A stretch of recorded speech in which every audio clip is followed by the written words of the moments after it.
Hi అండి.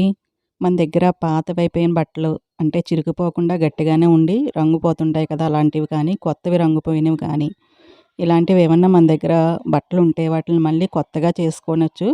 ఎలాగంటే ఒక రూ. 25 ఖర్చు పెడితే చాలనమాట. నేను వీడియోలో పెట్టాను కదా! అలా లైట్ కలర్ అయిపోయిన దాన్ని డార్క్ కలర్ ఎలా చేశానో, వాట్లి కోసం మనం ముందుగా ఒక చన్నీటిలోని ఈ కలర్ పోయిన బట్టలను వేసేసి, శుభ్రంగా జాడించేసి, పిండేసి పక్కన పెట్టాలనమాట.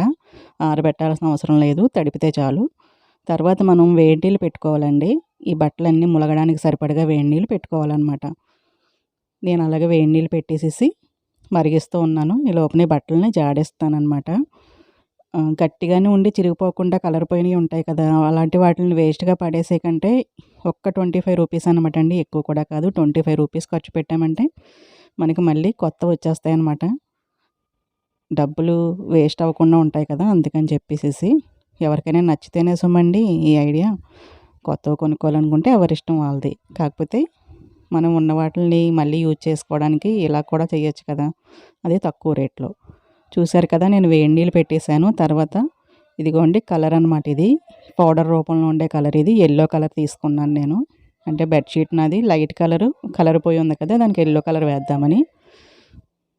ఈ డబ్బా రూ. 13 అండి. అలాంటివి 2 డబ్బాలు తీసుకున్నాను అంతే. 2 డబ్బాలు వేశాను. అంటే దివాన్ కాట్‌లోయి కదా! మొత్తం ఆ సెట్ అంతటికి వేయడానికనమాట. 2 డబ్బాలు వేశాను. తర్వాత ఇందులో సాల్ట్ కూడా వేశాను.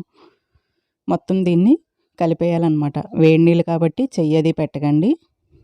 ఇలాగ ఏదన్నా ఒక పొడవాటి గరిటెతో కలుపుకోండి. బాగా కలిసిపోయిన తర్వాత అందులో మనం తడిపి పెట్టుకున్న బట్టలున్నాయి కదా!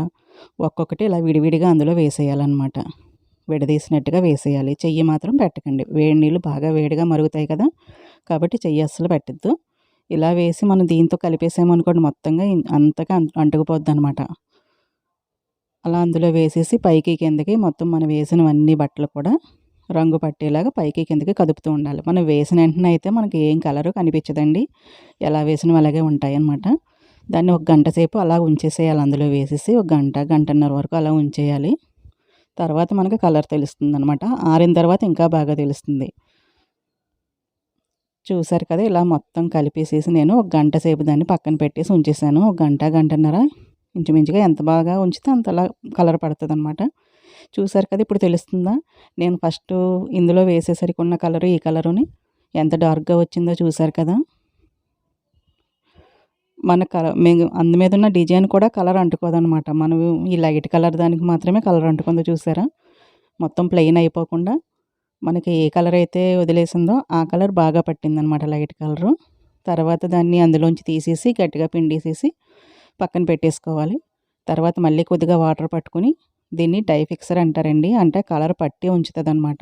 ఒక 4 చుక్కలు వేసుకుంటే సరిపోద్ది. ఈ బాటిల్ రూ. 20 అండి. ఇంచుమించు చాలా బట్టలకు మనం ఇది వాడుకోవచ్చు. ఒక 4, 5 చుక్కలు గట్టిగా అయితే ఒక 5, 6 చుక్కలు వేసుకుంటాం అంతే. వేసుకొని మళ్ళీ వాటర్ పట్టేసుకోవాలి. ఇది కూల్ వాటర్‌లో అనమాట. చల్లటి వాటర్‌లోనే వేసుకుంటాము. వేసుకొని అందులో మళ్ళీ ఈ బట్టలన్నీ కూడా నానబెట్టేసి వదిలేయాలనమాట. మళ్ళీ ఒక గంట సేపు నానబెట్టేసామనుకోండి కలర్ పోకుండా ఉంటదనమాట మనకి తర్వాత కూడాని. అందుకని చెప్పేసి ఆ డై ఫిక్సర్ కంపల్సరీ వెయ్యాలి. నేను కొన్న కలర్ డబ్బాలేమోనండి ఒక్కొక్కటి రూ. 13. అవి 2 డబ్బాలు వేశాను. వాటికి రూ. 26 అయింది. ఈ డై ఫిక్సర్ అయితే ఒక 5, 6 చుక్కలంతే. ఇంకా మళ్ళీ మనం ఇంకా కలరింగ్ చేసుకోవాలంటే అప్పుడు మళ్ళీ యూజ్ అవుతది. చాలా ఉంటదండి అందులో. మనం వాడేది 5, 6 చుక్కలే కదా! కాబట్టి ఎక్కువ రోజులు వస్తది. అందుకే రూ. 25లో మనకి కొత్త బెడ్‌షీట్ వస్తుందని చెప్పాననమాట. చూసారు కదా! ముందుకి కలర్ వేసిన తర్వాత ఎలా ఉందో అని. అయితే మీరు తీసుకున్న బట్టలు పెద్ద సైజు, చిన్న సైజానా, ఎక్కువనా, ఒక ఫుల్ శారీయా, చిన్న కర్చీఫా, బ్లౌజా అన్నది చూసుకొని దానికి తగ్గట్టు మనం కలర్ వేసుకోవాలి. ఈ వీడియో నచ్చిందనుకోండి, ఈ ఐడియా కూడా నచ్చిందనుకోండి, మీరు కూడా ఇలా ట్రై చేయండి. పాత వాటిని కొత్తగా మెరిపించండి. కలర్ పోయిన వాటిని కూడా కొత్తగా చేసుకోండి. నైటీలు అవ్వచ్చు, కాటన్ శారీస్ అవ్వచ్చు, బెడ్‌షీట్లు అవ్వచ్చు, ఏమైనా సరే. ఈ మెటీరియల్ అయితే మనకి టైలరింగ్ సామాన్లు కానీ, వర్క్ చేస్తాం కదా ఫ్యాబ్రిక్ పెయింట్లు అవన్నీ దొరికే చోట కానీ ఉంటుందన్నమాట. మీరు ట్రై చేయండి. వీడియో నచ్చితే లైక్ చేయండి, షేర్ చేయండి, సబ్స్క్రైబ్ చేయండి.